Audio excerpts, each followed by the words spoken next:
Missouri voters will see a new political party on their November ballots after enough signatures were collected to qualify. It's called the Better Party, and they want to attract moderate voters, they say, who are frustrated with the current two-party system. Missouri Capitol Bureau Chief Joe McLean caught up with their Senate candidate today.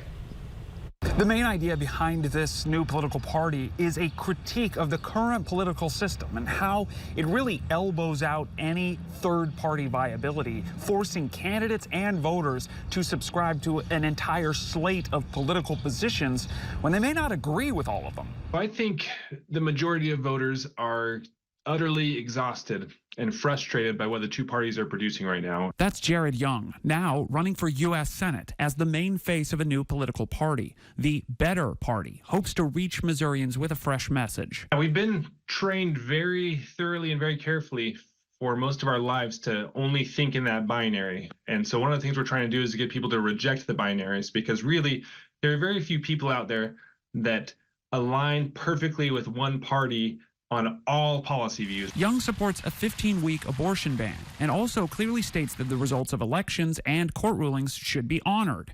Right now, Young says there are many good people in the government who are forced to play by broken rules. In this system, they are forced to cater to the most extreme elements of our society.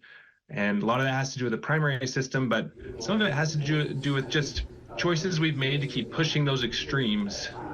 Social media contributes to it, our mainstream media contributes to it, but we need to break this cycle. Elected officials I spoke to said those systematic changes are unlikely to happen through a new candidate or new party. It's pretty close to impossible for a third party to really establish itself, even though a multi-party system could probably give us better representation. That's the way this country was founded. It's the way it's probably going to be as long as I'm alive. But you're not going to get anything done without a pretty strong team. Neither the Missouri Republican Party or the Missouri Democratic Party had any comment on the new organization. In Jefferson City, Joe McLean, WGEM News.